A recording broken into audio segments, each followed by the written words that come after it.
World cup Asia AP qualifier में आज super six की शुरुआत होगी और सुपर सिक्स का जो पहला मैच रहा वो रहा ओमान वर्सेस कतर के बीच में। जी हाँ, बहुत ही वन साइडेड मुकाबला यहाँ पर देखने को मिला, जहाँ पर ओमान ने बहुत ही कंफर्टेबली कतर को यहाँ पर मात दे दी। कुछ भी खासा बड़ा चैलेंज यहाँ पर कतर प्रेजेंट नहीं कर पाए, एक आध इक्के दुक्के इंसिडेंट को छोड़कर। बाकी ओवरऑल ओमान ने पूरे मैच में कहीं ना कहीं यहाँ पर डोमिनेटिंग विक्ट्री जो है वो एक बहुत एक तरफा विक्ट्री जो है वो हासिल की है। लेकिन एक चीज ओमान ने ग्रुप स्टेज में भी दोनों मैचेस जीते थे, लेकिन एक चीज जो इस जीत में बहुत ज्यादा कॉन्फिडेंस बूस्टर के तौर पर आई ओमान के लिए वो थी उनकी बल्लेबाजी। इसके बारे में आगे बात जरूर करेंगे एंड शुरुआत करते हैं फेस बाय फेस। जरूर 1 से 6 ओवर की बात करें तो यहाँ ओमान ने 39 रन किए 2 विकेट के नुकसान पर, वहीं कतर ने 41 रन बनाए 2 विकेट के 43 रन बनाए 43 रन 2 विकेट के नुकसान पर, और पहला फेस कतर के नाम रहा।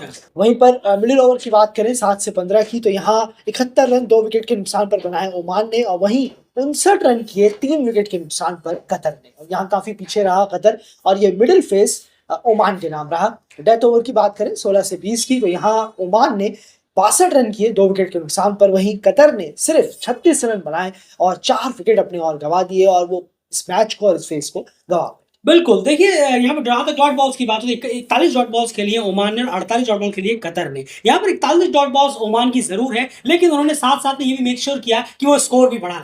अब मान कर चलिए अगर आपने बाद में इतनी अच्छी खासी अटैक कुछ अच्छे खासे शॉट्स लगाकर, बड़े शॉट्स लगाकर अपने रन रेट को बेहतर कर लिया है, मान लीजिए आपकी 41 डॉट बॉल, लेकिन आपका जो टोटल स्कोर खत्म हुआ वो 170 180 190 है, तो फिर कुछ चलता, कंप्लेन नहीं, बात नहीं, कोई कंप्लेन नहीं होगी। लेकिन अगर आपने 40 से ऊपर डॉट बॉल्स खेल दी है लेकिन आप उस स्कोर के 150 भी पार नहीं कर पाए, तो फिर आपसे शिकायत जरूर रहेगी, जो कि आपको कतर से करनी चाहिए। देखिए कतर वाला केस वो केस है कि 48 डॉट बॉल खेली, लेकिन देखिए 8 ओवर डॉट बॉल में निकाल दिए, लेकिन एंड टू एंड रन कितना कर पाए, महज 138। ये नहीं चलेगा। डॉट बॉल्स अगर आप खेलते भी हैं तो उसकी भरपाई आपको डेथ में करनी पड़ेगी, जो कतर नहीं कर पाया। 2-1 से फेस बाय फेस जीतने में ओमान कामयाब रहा। ओमान के बल्लेबाजों की बात करते हैं, यही सबसे बड़ा प्लस पॉइंट रहा ओमान के लिए। ओमान की बल्लेबाजी अभी तक बिल्कुल भी अच्छी नहीं रही थी इस पूरी सीरीज में, लेकिन आज जो है उनकी बल्लेबाजी में काफी इंप्रूवमेंट हमें देखने को मिला। काफी अच्छे, सिर्फ एक नहीं बल्कि 3 बल्लेबाजों ने टीम के लिए अच्छा स्कोर किया। जो आप देख रहे जतिंदर सिंह, फाइनली उनके बल्ले से रन निकले, भेज ही नहीं रहे थे पहले में, पिछले मैच में रन नहीं आए, लेकिन इस मैच में उन्होंने अच्छा आखिरकार रन किए। 40 गेंदों में 66 रन। ये एक कप्तानी नॉक होता है डेफिनेटली, जो जरूरत होती है टीम को, जब जरूरत हो तो इस तरीके की नॉक आनी चाहिए। स्ट्राइक रेट देखिए आप 165 की स्ट्राइक रेट से उन्होंने यहाँ पर रन किए। उसके बाद नदीम ज्यादा कुछ खास नहीं कर पाए, 12 रन बनाकर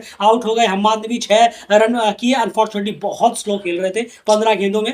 कुछ आउट अच्छे के लिए ही होता है, शायद ये इसी के लिए हो। 15 गेंदों में 6 रन बनाकर खेल रहे थे, ये एक तरह से ब्लेसिंग हो गई ओमान के लिए कि वो रन आउट हो गए। फिर उसके बाद आए आर्यन बीस्ट और विनायक शुक्ला, इन दोनों ने ताबड़तोड़ इनिंग्स से अपने जो इनिंग्स आप देख रहे हैं, इनके दम पर टीम ने एक अच्छे खासे 172 के टोटल पर फिनिश किया। एंड कतर की बॉलिंग यूनिट की यहाँ पर बात करते हैं। शुरुआत में अच्छा पकड़ के रखा था, शुरू के 10 ओवर में मेरे ख्याल से 60-62 रन ही थे और 3 विकेट निकाल दिए थे ओमान के। लास्ट 10 ओवरों में पूरी पकड़ कतर के बॉलर्स ने छोड़ दी। जरूर देखिए, बिल्कुल आप अगर कहें मिर्जा, जो मोहम्मद मिर्जा बेग हैं, मिर्जा बेग, उन्होंने कुछ अच्छी बॉलिंग जरूर कराई, कप्तान बिल्कुल 4 विकेट उन्होंने निकाले, लेकिन बॉलर्स का परफॉर्मेंस जो है वो पूरे थ्रू आउट द इनिंग इतना बेहतर नहीं रहा है। इकोनॉमिकल जरूर रहे हैं, लेकिन रन्स जरूर दिए हैं बॉलर्स ने। थोड़ा सा और कहना होगा कि और ज्यादा कंजूस होना था बॉलर को रन्स के लिहाज से। इतने ज्यादा 6-7 बॉलरों का इस्तेमाल तकरीबन किया है यहाँ पर, अगर हम देखें कतर के कप्तान ने।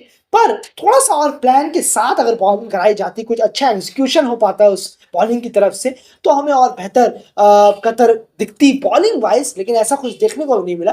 थोड़ी लूज बॉलिंग हमें नजर आई जब जतिंदर सिंह, आपके आर्यन बिष्ट और आप विनायक जैसे बल्लेबाज बल्लेबाजी कर रहे थे। काफी अच्छा खेले हैं ओमान के बल्लेबाज, क्रेडिट हमें उन्हें भी देना होगा जिस तरीके से उन्होंने शॉट लगाए हैं। और थोड़ा सा और बॉलिंग बेहतर और प्लान का एग्जीक्यूशन हो पाता कतर की तरफ से तो और बेहतर। बिल्कुल सही कहा। एक वो भी केस रहा कि आपने फील्डिंग जहां ले रखी है वहां आपकी बॉलिंग नहीं जा रही, आप बॉल कहीं और डाल रहे हैं, फील्डिंग आपने कहीं और ले रखी है, तो बाउंड्रीज तो जाएंगी ही जाएंगी। ये भी एक प्रॉब्लम है कतर की बॉलिंग में। जी हां, कभी बल्लेबाज आपकी बॉलिंग से ज्यादा बेहतर खेल रहे हैं जो आप बॉल डाल। बिल्कुल सही कहा। कभी कभी फिर बल्लेबाज आप पे 20 साबित होते हैं। आप कितनी भी अच्छी गेंद डाल लें, आप पे 6 पड़ना ही पड़ता है। वो भी ओमान के बल्लेबाजों ने बखूबी करके दिखाया। उसके बाद जब चेस की बारी आई यहाँ पर, डेफिनेटली 172-73 जब आपको चेस करने हैं तो आपको एक अच्छी शुरुआत मिलनी चाहिए। अगर अच्छी शुरुआत नहीं मिली है तो कम से कम मिडिल ऑर्डर में एक बड़ी पार्टनरशिप होनी चाहिए। अगर वो भी नहीं मिला है तो फिर एक करिश्मे की उम्मीद करनी पड़ेगी, क्योंकि 172 में ये नहीं होगा कि लास्ट 5 ओवर में आपने 7 विकेट गिर गए, लास्ट 5 ओवर में जाकर आपने 100 रन मार दिए और हीरोइक आप जीत गए। वो करिश्मा ही कहलाएगा। एक बार होता है 10 में से। 100 बार में एक बार होता है जी ऐसा। हाँ। तो उन दोनों में से कुछ भी नहीं हुआ।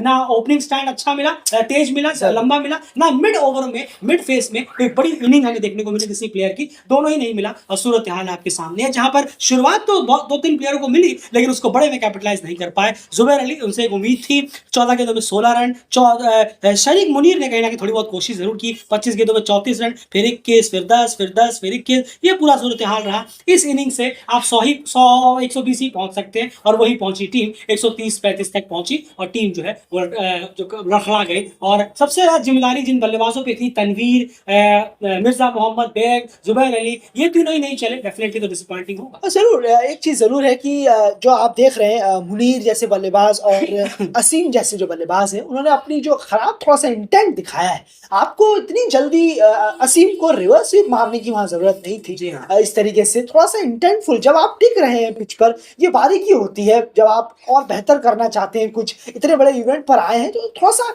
लेजी आपको क्रिकेट नहीं होना चाहिए, लूज क्रिकेट जिसे कहते हैं, वो यहाँ बल्लेबाज ने दिखाया है। मुनीर को जब आप देख रहे हैं कि आपको अगर डीप जाना है, अभी बहुत मैच फंसा है, तो फिर वहां पर उठाकर स्लॉग स्वीप मारना ये कोई बात नहीं होती है। अगर आप डीप जाना चाहते हैं, आपके ऊपर, आप इंपॉर्टेंट बैट्समैन हैं, ऊपर के बल्लेबाज हैं, डीप जाइए ना, कोशिश करिए डीप जाने का। ऐसा असीम के साथ भी यही हुआ है। क्या जरूरत है, जानते हैं प्रेशर बन रहा है, 22 बॉल हो चुकी थी, रन आपके 21 हो गए थे, 23वीं बॉल में आप आउट हुए वो मारकर। लेकिन इसी को बल्लेबाज कहते हैं कि अगर आप थोड़ा डीप जाएंगे, थोड़ा वक्त लेंगे, बाउंड्री तराशेंगे गैप लेकर, तो कुछ बात आप प्रेशर टीम से काफी कम करेंगे। लेकिन आपने सोचा कि कुछ और अनऑर्थोडॉक्स ट्राई किया जाए, दोनों ही बल्लेबाजों ने बजाय कुछ सिंपल थोड़ा सोचने के अनऑर्थोडॉक्स गए हैं यहाँ, और उसका खामियाजा भुगतना पड़ा है। वरना शायद थोड़ा और बेहतर डिसिप्लिन क्रिकेट के साथ हो सकता था कतर का कुछ यहाँ। बिल्कुल सही कहा, बहुत लूज कहीं ना कहीं इंटेंट रहा है बल्लेबाजों का, ये क्लियर कहीं ना कहीं। बॉलरों का भी काफी लूज रहा, और बल्लेबाजों ने भी अपने विकेट्स को 4 थ्रो यहाँ पर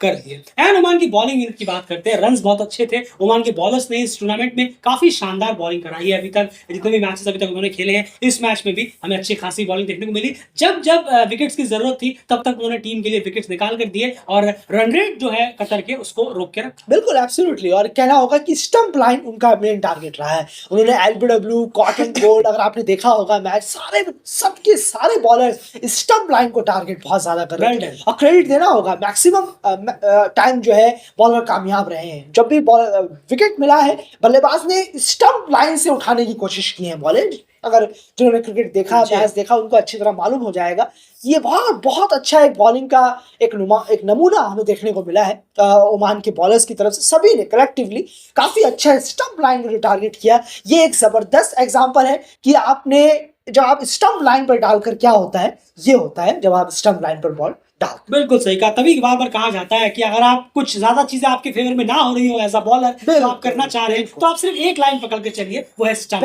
अगर आप स्टंप को टारगेट करेंगे, पैर को टारगेट करेंगे, तो डेफिनेटली आपको हेल्प मिलेगी मिलेगी जरूर। और ये चीज हमें आज ओमान के बॉलर ने करके दिखाया, और उन्हें हेल्प मिला भी, और अच्छे खासे कंफर्टेबल वे में उन्होंने इस स्कोर को डिफेंड भी कर दिया। वेल डन ओमान, बहुत अच्छा परफॉर्मेंस रहा। और सबसे ज्यादा इसीलिए क्योंकि पहली बार हमें बल्लेबाजी में भी कुछ बात करने को मिला। ये इंपॉर्टेंट है, एक इंपॉर्टेंट क्रूशियल मैचेस से पहले बड़ी टीमों के खिलाफ आपको खेलना है, यूएई नेपाल से खेलना है, तो उससे पहले कम से कम बल्लेबाजी कुछ तो टच में आई, ये देखकर अच्छा लगा। वरना अब तक बॉलर्स ही कहीं ना, या फिर लोअर ऑर्डर ही कहीं ना कहीं बचा रहे थे। फिलहाल इस वीडियो में इतना ही। चैनल सब्सक्राइब करें, जुड़े रहिए क्रिकेट चैनल।